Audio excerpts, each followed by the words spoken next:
ഹോസ്പിറ്റലിൽ പോയ സമയത്ത് ഞാൻ അവിടുത്തെ ഡോക്ടേഴ്സിനോട് ഞാൻ പറഞ്ഞിരുന്നു, ഇങ്ങനെ ഇവിടുന്ന് ആൾക്കാർ പറഞ്ഞല്ലോ, ഇങ്ങനെ ഓരോന്ന് പറയുന്നുണ്ടല്ലോ, ഇങ്ങനെ സർജറി അവിടെ ഇല്ല, അതുകൊണ്ട് നിങ്ങളെ സ്റ്റാഫിനെ പറയുന്നുണ്ടല്ലോ എന്നൊക്കെ പറഞ്ഞപ്പോൾ എന്നോട് എന്താ ഡോക്ടർ പറയുന്നറിയോ, ജസ്റ്റ് അങ്ങനെ ഒരാളും പറയത്തില്ല. നമ്മൾ ചെയ്ത മേജർ സർജറികൾ, അത് ഈ സർജറി എന്നല്ല, അവിടുത്തെ ഒരു സർജറിക്കും പുറത്തുനിന്ന് ഒരാൾ വിളിച്ചാൽ ഇന്ന ആൾ ഏത് സർജറി ചെയ്തെന്ന് പറഞ്ഞാലും അവിടുത്തെ സ്റ്റാഫുകൾ അത് പറയത്തില്ല.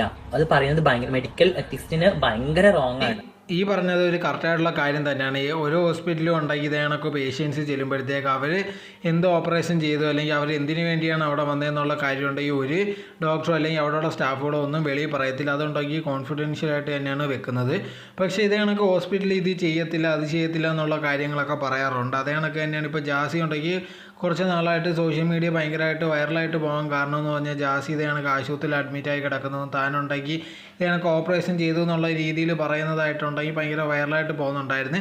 അങ്ങനെ ഇരിക്കുന്ന സമയത്താണ് ഒരു യൂട്യൂബർ ഇതേ കണക്ക് ആശുപത്രി വിളിച്ച് ചോദിക്കുകയും അവിടെ നിന്ന് ഇതേ കണക്ക് ജാസിയുടെ ഓപ്പറേഷൻ എന്തോ എന്നുള്ള കാര്യമൊന്നും കിട്ടിയില്ല. പക്ഷേ ഇതേ കണക്ക് ഡൗൺ സർജറി ഒന്നും അവിടെ ചെയ്യത്തില്ല എന്നുള്ളൊരു കാര്യം ഉണ്ടെങ്കിൽ അറിയാൻ സാധിച്ചു. സോ അങ്ങനെ ആൾക്കാർ ഇതേ കണക്ക് പറയുന്നുണ്ട്, ചുമ്മാ ആണ് ജാസി ഇതേ കണക്ക് അഭിനയിക്കുകയാണ്, യഥാർത്ഥത്തിൽ അങ്ങനെ ഓപ്പറേഷൻ ഒന്നും ചെയ്തില്ലെന്നൊക്കെ പറയുന്നുണ്ട്. അതല്ലാതെ യഥാർത്ഥത്തിൽ എന്തുവാണ് ഇതേ കണക്കുണ്ടെങ്കിൽ ജാസി ഓപ്പറേഷൻ ചെയ്തതെന്നുള്ള കാര്യമൊന്നും അറിയത്തില്ല. എന്തായിരുന്നാലും അതിനൊരു വിശദീകരണം എന്നുള്ള രീതിയിലാണ് ഇപ്പോൾ ജാസി ഉണ്ടെങ്കിൽ ഈ വീഡിയോ ആയിട്ട് ടിക്ടോക്ക് കിട്ടുന്നത്. അതാണ് അതിൽ നിന്നാണ് ഇപ്പോൾ ഇത് നമുക്ക് കിട്ടിയിരിക്കുന്നത്.